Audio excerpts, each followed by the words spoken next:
छत्तीसगढ़, कौन आज इस शब्द से रूबरू नहीं है। छत्तीसगढ़ में जो नक्सली हमला हुआ है 5 अप्रैल 2021 को, ये बातें कभी भुलाई नहीं जा सकती।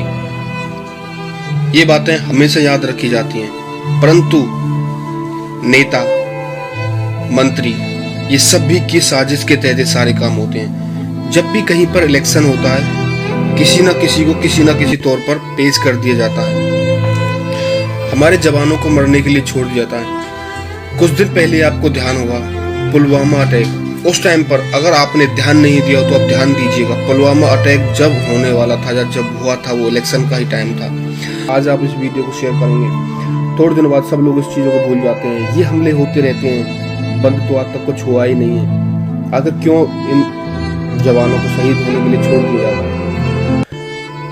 कुछ ऐसी केपीएस गिल ने खोले छत्तीसगढ़ के मुख्यमंत्री के राज। कहां बनाई गई थी माओवादियों को पकड़ने की मीटिंग। रमन सिंह ने मुझसे कहा था वेतन लो मौज करो।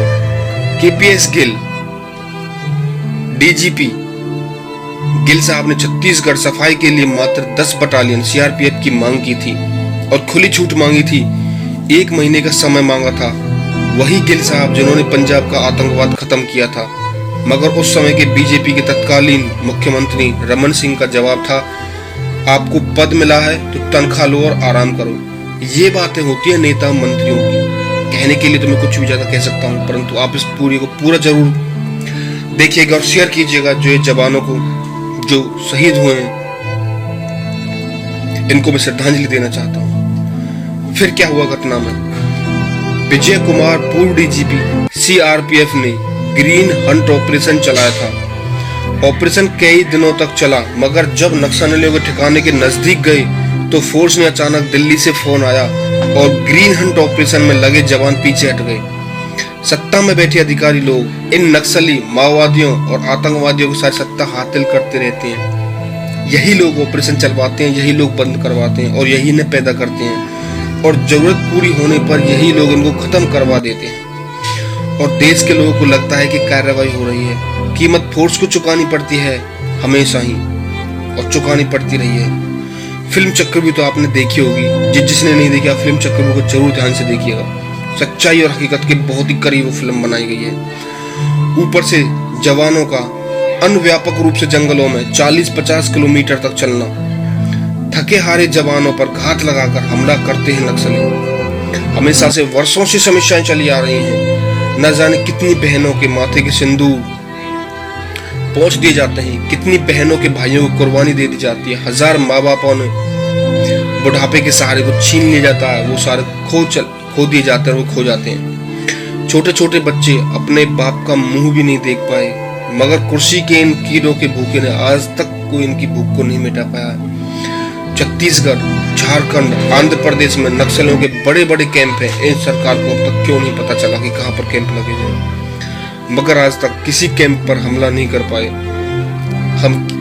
हम क्या, हमारे पास सुविधाएं नहीं है क्या? हम जंगलों में इतने बड़े बड़े कैंपों को नहीं देख पाए। गढ़चिरौली घटना मैं आपको बताने वाला हूँ पूरी। गढ़चिरौली महाराष्ट्र में 2009 में नक्सलियों ने सिविल पुलिस लाइन के जवानों को शहीद कर दिया था। तब तकरीबन 1 महीने ऑपरेशन चला था। हेलीकॉप्टर से बमबारी की गई थी। फोर्स ने जिस तरह जहां पर भी शक हुआ वहां पर हैंड ग्रेनेड बरसाए थे, एलएमजी से फायरिंग की गई थी सीधी, पर ये पता नहीं लगा कि कोई मरा या कोई नहीं मरा। सरकार को बस एक आदेश होता है कि वो जनता को पागल बनाए, मगर गढ़चिरौली में कोई खबर ऐसी नहीं आई कि कोई नक्सली मरा हो।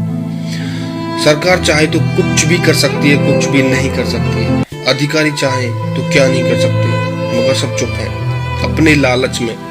बस जब जवान शहीद होते हैं तब सबको भावनाएं जागती हैं। कुछ दिनों बाद नॉर्मल सब ऐसा ही हो जाता है। जितने शहीद आज जवान हुए हैं छत्तीसगढ़ में, उतने ही शहीद अगर किसी दिन नेता हो जाएं तो देखिएगा देश में क्या बवाल मचेगा। आपके सामने क्या घटना होने वाली है। जवानों पर कोई नहीं बोलता, सिर्फ चुनावी भाषण होते हैं, चुनावी वादे होते हैं और अपनी रोटियां सेकी जाती हैं। सीआरपीएफ के जवानों के सामने बड़ी बड़ी समस्याएं आती हैं। क्षेत्र की जानकारी, उस क्षेत्र का खान पान, भाषा।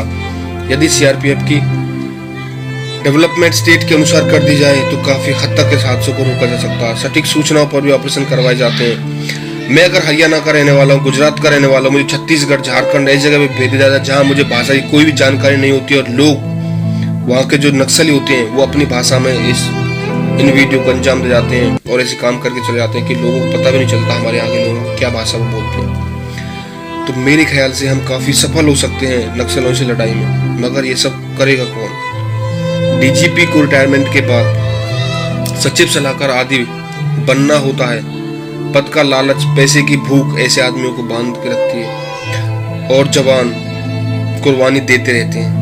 ऊपर वालों की गलत जानकारियों को खामियाजा अपनी जवान देकर चुकाना पड़ता है। फिर इसमें छत्तीसगढ़ और झारखंड, आंध्र प्रदेश और श्रीनगर देश के अंदर फोर्स के 76 जवान शहीद कर दिए जाते हैं। नक्सली हमला करके नक्सली आज तक उनकी निंदा कर दी जाती है। चाइना, पाकिस्तान को धूल चटाने का दम रखने वाला भारत की सरकार है अब अपने ही देश के नक्सलियों के आगे बेबस नजर आ रही है और हमेशा इंटरनेशनल लेवल पर बात करने वाले पाकिस्तान, चाइना को करार जवाब देने का दम रखने वाले बीजेपी अपने ही देश के नक्सलियों को कुछ नहीं बिगाड़ पाई।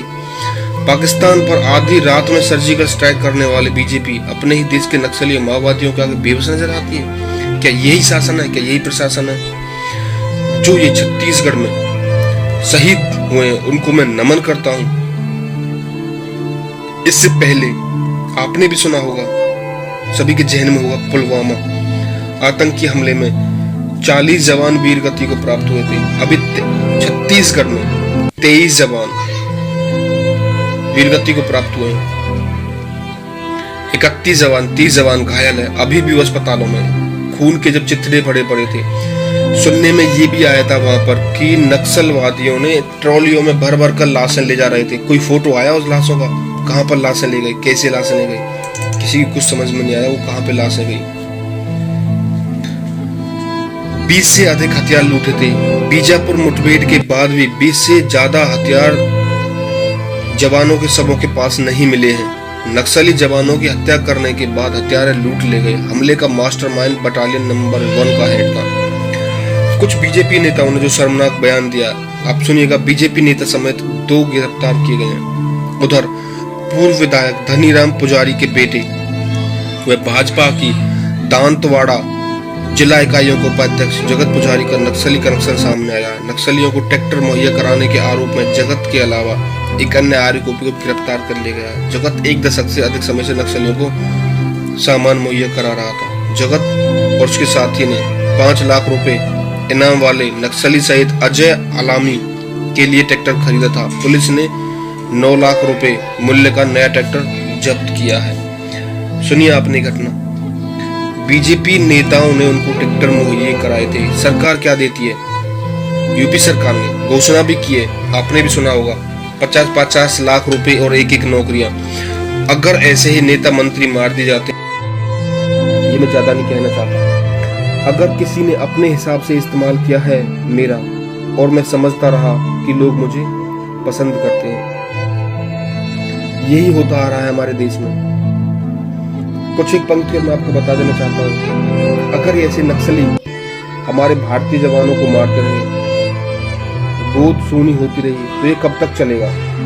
श्री कृष्ण ने भी एक बार कहा था, हमेशा याद रखना अगर बुरे लोग समझाने से समझ जाते, ध्यान रखिएगा इस बात को, हमेशा याद रखना अगर बुरे लोग समझाने से समझ जाते तो बांसुरी बजाने वाला कभी महाभारत नहीं होने देता। एक हत्यारा हत्या कर सकता है, एक चोर चोरी कर सकता है, परंतु एक झूठा व्यक्ति जो कर सकता है वह इन दोनों से भी भयानक है। ये होती फिर भूल दीजिए, आप सब लोग इसको भूल जाते हैं।